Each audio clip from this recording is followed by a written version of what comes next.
Hello, everybody. Okay, so this week on Svengoolie, he is showing the 1977 movie Empire of the Ants, starring Joan Collins.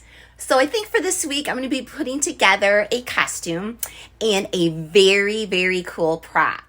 So for my costume, I did a little bit of research because I haven't seen the movie before. So I did watch a little bit of it.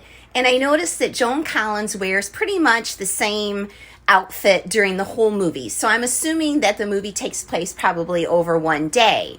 And what she wears, for the most part, is a striped polyester shirt. And then she starts off wearing like a matching bandana in her hair. So I went on the old internet and I found a vintage shirt on Etsy. And I went ahead and contacted the seller and I said, if I purchase this today, would you be able to priority ship it to me as quickly as possible? And the seller was fabulous and they said, absolutely. And I told them I was using it for a costume.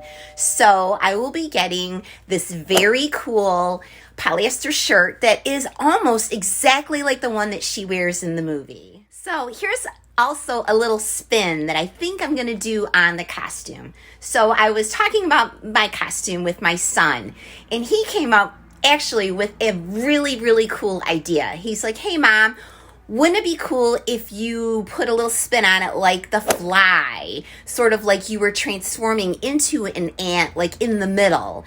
And him and I brainstormed some ideas. So I'm going to make a set of antennas for myself, like with a headband and some metal wire. And then I'm going to make fake eyes that look like ant eyes that I will have over my face. And I think what I'm going to use are sunglasses. I'm going to pop the lenses out and then I'm going to draw on the lenses, all the little sections that ant eyes have. Hopefully I should be able to see through the lenses to be able to watch the movie. Okay, so now it's time to talk about my fun prop. So I can't watch an ant movie without making a gigantic ant. So I've never really worked with paper mache before, so I'm going to try to create a huge paper mache ant. And then I will probably like lay on the floor and then put the ant over me like it's attacking me to recreate a scene from the movie. So that is my idea, to make a gigantic ant. I looked online, found a couple of references, and I think I can do this pretty easily. Hello, everybody. Okay, it's Thursday morning, very early. I got up at 5 o'clock this morning to get started on my ant prop. So, welcome to my garage. And yes, I'm still in my pajamas. So let me show you what I've been working on so far. Okay, so for my ant prop, I have enlisted the help of my gigantic spider. And I'm not sure if you've seen the video yet, but I used a bunch of these gigantic spiders for Kingdom of the Spiders. And I had these big spiders on me that were attacking me. And I was dressed up as a Starfleet officer. And I had Captain Kirk all wrapped up in a spider web. So for this week, I'm going to go ahead and use my spider and turn him into an ant. So I've used some masking tape to transform his legs to make them look more ant-like.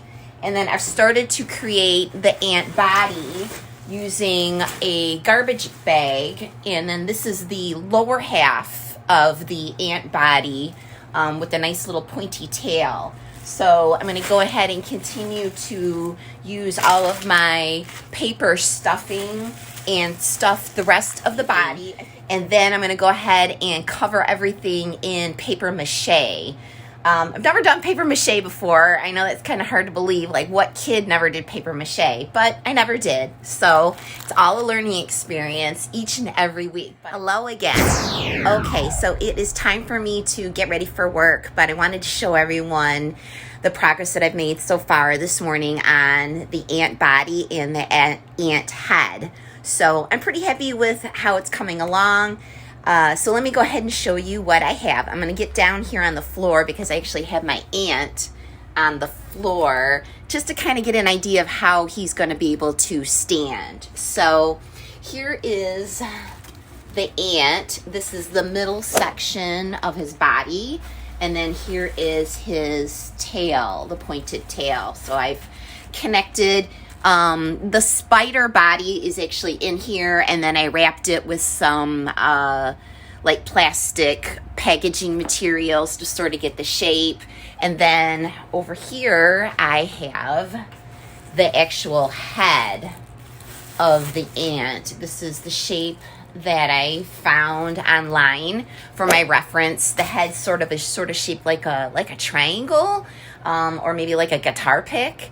And then I made his little pinchers.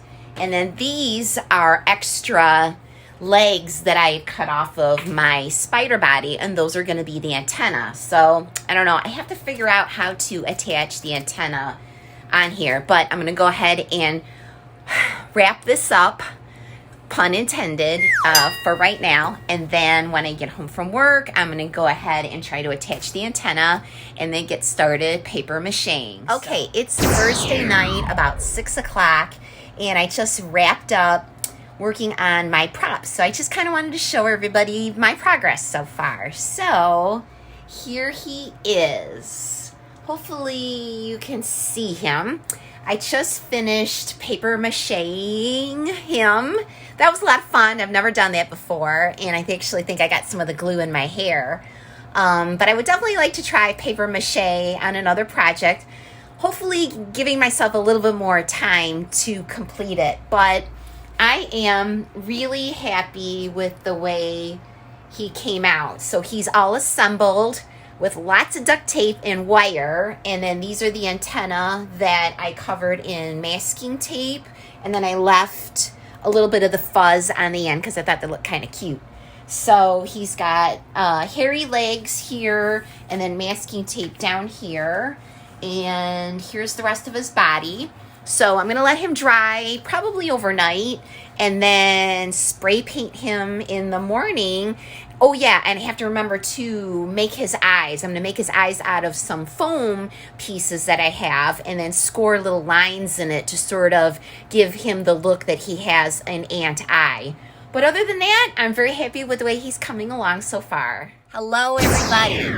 Okay, so it's Friday afternoon, and I have a little bit of a dilemma. I was notified by Amazon today that the circular glasses that I'm going to use for my ant costume are delayed, and they probably aren't going to show up till maybe Saturday. So I don't know, that's a little bit too close for comfort for me. So I went to my local Dollar Tree, and I found these circular glasses.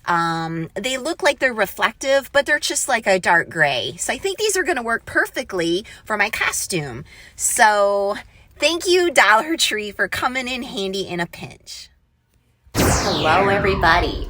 Okay, it's Saturday night, about 7 o'clock, and I'm getting ready to turn myself into Aunt Joan Collins.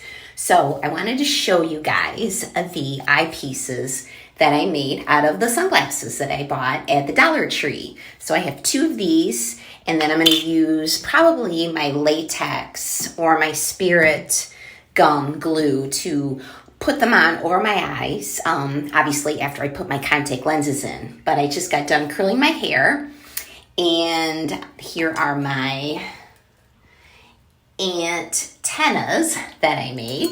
Oh, and I have one other thing. This is the shirt that I found on Etsy. I think it looks very, very similar to the one Joan Collins wears in the movie.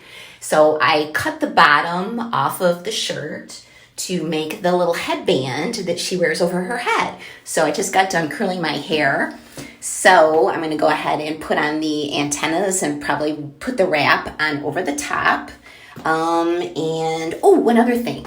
These are the gaucho pants that I found. So they were very long, wide leg pants, and I ended up hemming them to make them shorter. And I also have my brown boots, which are pretty much very similar to what she wears in the movie. So I have 1 hour left before Svengoolie starts, and I will see you guys soon.